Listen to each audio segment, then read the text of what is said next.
প্রতিদিন এরকম ভাবে বিছানাতে যায়, কাজ তো ভালোই হয়েছে।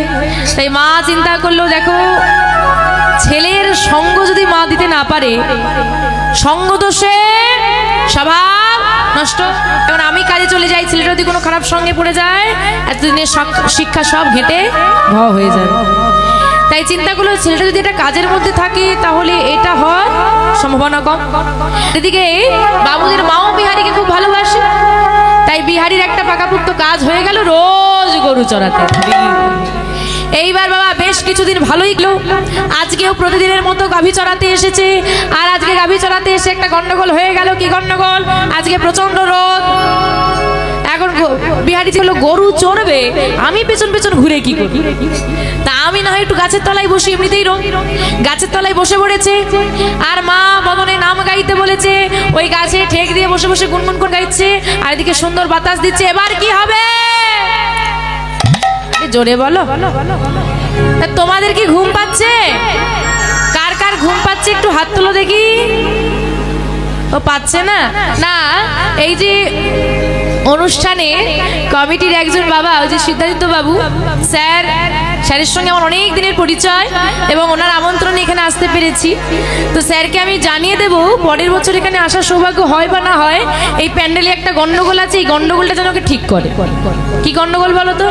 বলবো কি গন্ডগোল? আপনাদের প্যান্ডেলে খুঁটি বেশি হয়ে গেছে, এই খুঁটির সংখ্যা কমাতে হবে। কেন বলুন তো? খুঁটি যেখানে, খুঁটির গোড়ায় গোড়ায় গন্ডগোল। যদি ঠেক পাওয়া যায়, বাঙালি তো খেতে দিলে। একটা ঘটনা বলি শোনে। এরকম কীর্তন চলছে, এখন তো স্টেজের ব্যবস্থা বহু লোকের বলে, তখন নিচে হতো। তো একজন অল্প বয়সী ছেলে তার ঠাম্মাকে নিয়ে এসেছে, ভীষণ বয়স হয়ে গেছে, সামনে একটা খুঁটির গোড়ায় বসিয়ে দিয়েছে। এখন ঠাকুমা বসা থেকে চোখটা বন্ধ। কীর্তনিয়া আসলে উঠেই চিন্তা করছে আজকে কীর্তনটা খুব ভালো হবে। কেন না, একটা ভাব ভক্তিময় ভক্ত পাওয়া গেছে। তো কীর্তন শুরু হলো। আহা, বুড়িমার কি ভাব দেখেছো? চোখ বন্ধ করে শুনছে, একদম মন দিয়ে অনুভব করছে। কীর্তন চলছে, বুড়িমা চোখ খোলে, মানে এত ভাবের ভারে আর চোখ খুলতে পারছেন। এখন তাকে দেখে কীর্তনে তো কীর্তন করেই যাচ্ছে, সময় পেরিয়ে যায়, বুড়িমার ভাব শেষ হয় না, আমার তো কীর্তন শেষ হয়ে গেল। এখন যাই হোক, সময়ের মধ্যে তো বাঁধতে হবে, তো শেষ মোটামুটি হয়েছে। ও মা, বুড়িমা যে তখনও চোখ খোলে না। বুড়িমার কাছে গিয়ে করজোরে বলছে, বুড়িমা আমাকে তুমি ক্ষমা করো, তোমার কৃষ্ণ নাম শোনার পেপাসা আমি মেটাতে পারলাম না। বুড়িমা তাও চোখ খুললেন। কীর্তনিয়া ভক্তের কাছে কি ক্ষমা চাইছে যে তোমার ভাব আমি, মানে তোমার এত কীর্তন শোনার ভাব আমি পূরণ করতে পারলাম না, আমাকে তুমি ক্ষমা করো।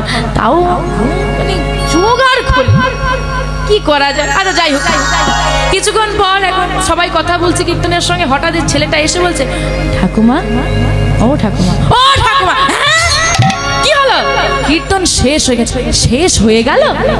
এত তাড়াতাড়ি গেল? তখন দেখে কীর্তনিয়া বলে, সর্বনাশ, এতক্ষণ যার কাজ যেটাকে ভাবছিলাম সেটা আসলে বুড়ির লাভ হচ্ছিল। এই যে বাবু শোনো, ডেকে ছেলেটা এসে বলছে, কি হয়েছে বাবু বলুন? বলছে, আমার একটা কথা বলো, যে কিছু মনে না করো না, বলো। বলুন না। বলছে, কে হয় এটা? বলছে, আমার ঠাম্মা হয়। বলছে, শোনো, আমার ঠাকুমা অসুস্থ। কেন, আপনি কি করে বুঝলেন? বলে, দেখো আমি মানলাম তোমার কীর্তন শুনতে ভালোবাসে, যেখানে কীর্তন হয় সেখানেই নিয়ে যাও, কিন্তু এমনটা তো একদমই উচিত নয় যে অসুস্থ মানুষকে নিয়ে এসো। আমার বিশ্রামের প্রয়োজন আছে, বাড়িতে একটু রেস্ট দাও, এরকম হরিবাসরে নিয়ে এসো না, একটু ঘুম টুম দাও যেন সুস্থ হয়ে যায় মানুষটা। হরিনাম তো পরেও শোনা যাবে নাকি? বলে, এটা আপনি বুঝবেন না। কেন? বলে, না না, এটা আপনি বুঝবেন না। বলে, কেন বুঝবো না? বলে, ব্যাপারটা কি হয়েছে জানেন তো বাবু, এই যে বেশ মাসখানেক হলো আমার ঠাকুমা ঘুমোতে পারেন না রাতে। ডাক্তার ঘুমের ওষুধের পাওয়ার বাড়িয়ে বাড়িয়ে ফেল হয়ে গেছে, ঘুম আনতে পারছে না। কিন্তু ছোটবেলায় আমি যখন ছোট ছিলাম, ঠাকুমা আমাকে নিয়ে কীর্তন শুনতে আসতো, দেখতাম বসার থেকে সে সকালে কীর্তন হোক, সন্ধ্যে হোক, রাতে হোক, বসলেই ঘুমাবে। তা ভাবলাম, এত টাকা ওষুধে খরচা করে কি হবে, যেখানে হরিবাসর হবে সেখানে গিয়ে বসিয়ে দিলেই ঘুমটা হয়ে যাবে। তাই গৌর হরি হরি হরি। তো এইরকমও কিছু মানুষ আসে, ও মা বাড়িতে কটা পর্যন্ত সিরিয়াল চলে সত্যি বলবে? 10টা 11টা আরো বাড়বে বাড়বে, বাড়াও বাড়াও। কি গো শুনছো? কি হয়েছেটা কি? আরে সারাদিন খাটাখাটনি করে এসেছি, আর ভালো লাগছে না, একটু সাউন্ডটা কমা না। তাও দেখি আমি যেন ঘরে কাজ করি না, হ্যাঁ একটু সিরিয়াল দেখবো, উনি বাবু ওনার ঘুম এসে গেল। তুই বল ভূত ব্যাপার। এইবার বলছে অফিস থেকে ফিরে বলছে বেশ ঠান্ডা পড়েছে, এক কাপ চা দাও তো। দাও, বিজ্ঞাপন দিক যাচ্ছি, তাড়াহুড়ো একদম করবে না। চা কি জীবনে খাওনি নাকি? কি হয় না বাড়িতে? হ্যাঁ তো বাবা সিরিয়াল যদি 11টা অবধি হয় চোখগুলো এরকম করে করে দেখবে, আর 7টা কীর্তন শুনতে বসে।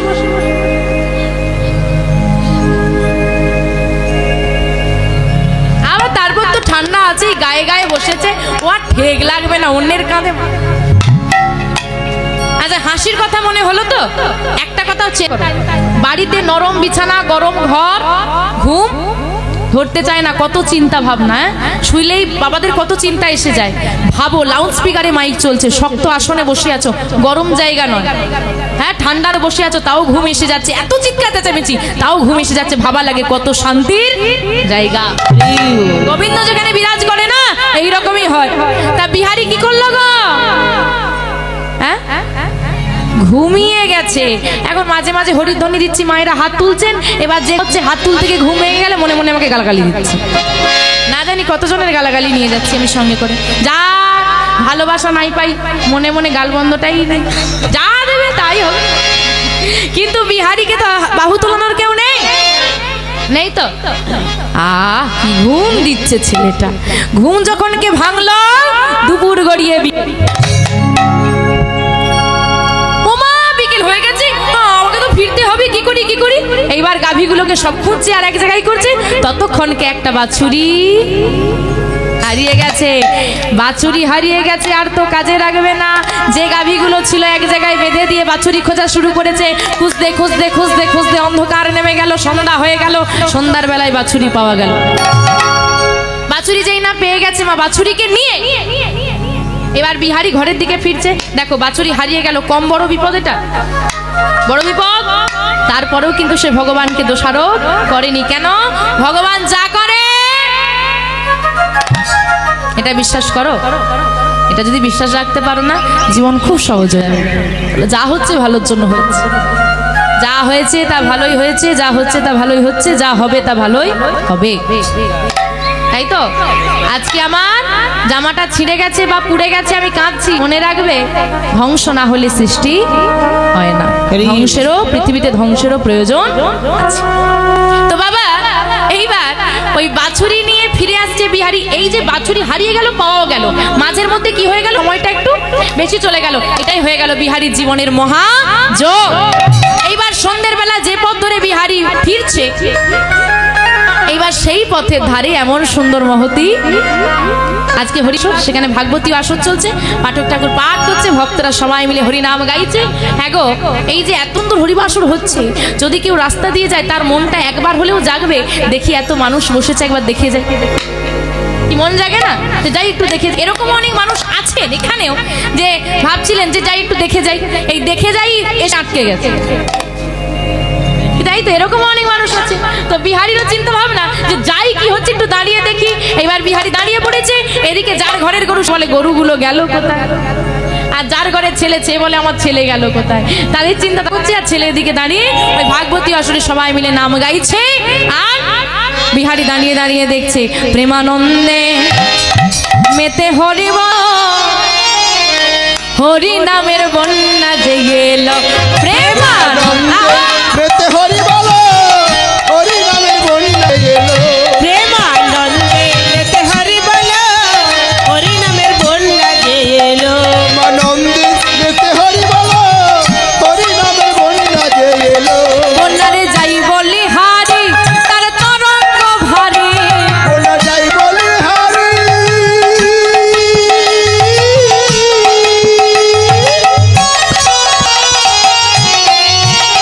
ও তার তরঙ্গ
বন্যা হচ্ছে, হরিনামের বন্যায় জল আছে, এত মানুষ তলিয়ে যাচ্ছে। হ্যাঁ, আবার বলছে ডুবলো নদের পুরুষ নারী। আজকে এখানে বাবারা এত কষ্ট করে হরিবাসরের আয়োজন করেছে। আচ্ছা, গেটে কি লেখা আছে? ওই দরজায় যেখানে ঢুকলেন মেন গেট, ওখানে লেখা আছে মহিলারা প্রবেশ করবেন, পুরুষ প্রবেশ নিষেধ। সে কি গো, আবার লেখা আছে পুরুষ প্রবেশ করবে, মহিলা প্রবেশ নিষেধ, লেখা আছে? লেখেনি? হরিবল হরিবল। তার মানে কি হরি নামের বন্যায় নারী পুরুষ কোনো বিভেদ, ডুবলো নদের পুরুষ নারী। আর কি আর কি বললাম, কিসের বিচার নাই? যাতে তুমি মুসলিম হরি বলতে পারবে না, তুমি খ্রিস্টান তুমি হরি নাম গাইতে পারবে না, এমন কোনো নিয়ম নেই, কোনো নিয়ম নেই। তার প্রমাণ চলে যান মায়াপুরে, দেন কত অস্ট্রেলিয়া, ফ্রান্স, আমেরিকা থেকে মানুষ এসেছে, তারা খ্রিস্টান ধর্মী মানুষ, তারা সবাই হ্যাঁ সেবা করেছে, গলায় তুলসীর মালা নিয়ে হরি নামে নৃত্য করছে। জাতের বিচার নেই। আমার গৌর হরি যদি জাতের বিচার করতো, চাঁদ কাজী উদ্ধার হতো না। এই হরি নামে জাতের বিচার নেই। তার প্রমাণ ঠাকুর হরিদাস, ঠাকুর হরিদাস, ঠাকুর হরিদাস কাজীর ছেলে, সে বুঝি ডুবে গেল। হরিদাস, দেখো হরিদাস কাজীর ছেলে, সে বুঝি ডুবে গেল। হরিদাস কাজীর ছেলে, সে বুঝি ডুবে গেল। হরিদাস, ঠাকুর হরিদাস কাজীর ছেলে, সে তো ডুবে গেল। হরি নামের বন্যা এলো, প্রেমানন্দেতে হরি বলো, হরি নামের বন্যা এলো। প্রেমানন্দে বেতে হরি বলো, হরিনামের বন্যা এলো। আচ্ছা, আজকে এখানে হরি নামের বন্যা হয়েছে তো, সব মানুষ একত্রিত হয়েছি। আচ্ছা, বন্যা যখন হয়ে গেছে, এই বন্যার জলে কি কেউ নামবে? এমনিতেই ঠান্ডা, জলে নামতে বললে সব ছুটে পালিয়ে যাবে, কিন্তু এটুকুর গ্যারেন্টি দিতে পারি, এই জলে নামলে ঠান্ডা লাগবে না, গা গরম হয়ে যাবে। তাহলে কি হরি নামের বন্যার জলে নামবে? দেখি কারা কারা জলে নামবে, দেখি হাত তোলো দেখি। ওদিকের হাত কোথায় গেল? তোলো তোলো, নাহলে ঘুমিয়ে পড়বে, তোলো। এটা একবার হরি বল বলে তোমরা নামো সেই জলে। হরি বল বলে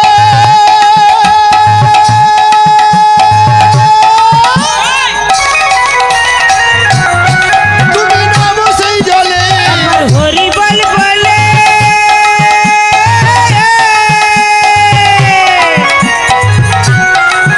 তুমি নামো সেই জলে। ডুবলো যে জন পেল রতন সন্তোষ তাই বলে। ডুবলো যেজন পেল রত্ন সন্তোষ তাই বলে। যাজন পেল রতন সন্তোষ তাই বলে।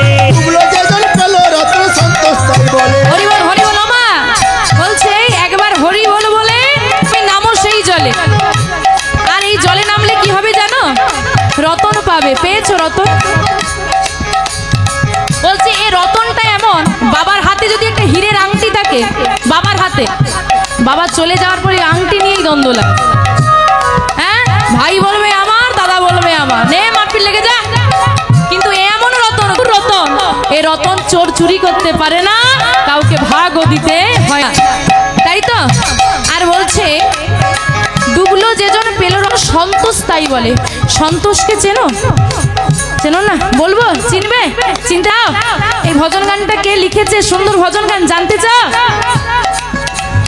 কীর্তন সম্রাট সুমন ভট্টাচার্য মহাশয়কে চেনেন তো? ওনার বাবা হলেন সন্তোষ ভট্টাচার্য। উনি এত সুভজন গান আমাদের কীর্তন সমাজে উপহার দিয়েছেন। ওনার চরণে আমার কোটি কোটি ধন্যবাদ জানাই। তাই বলছে ও মা, তোমরা ডুবলে, আমরা যখন ডুবি তখন হাবুডুবু খাই, আর ডুবুরি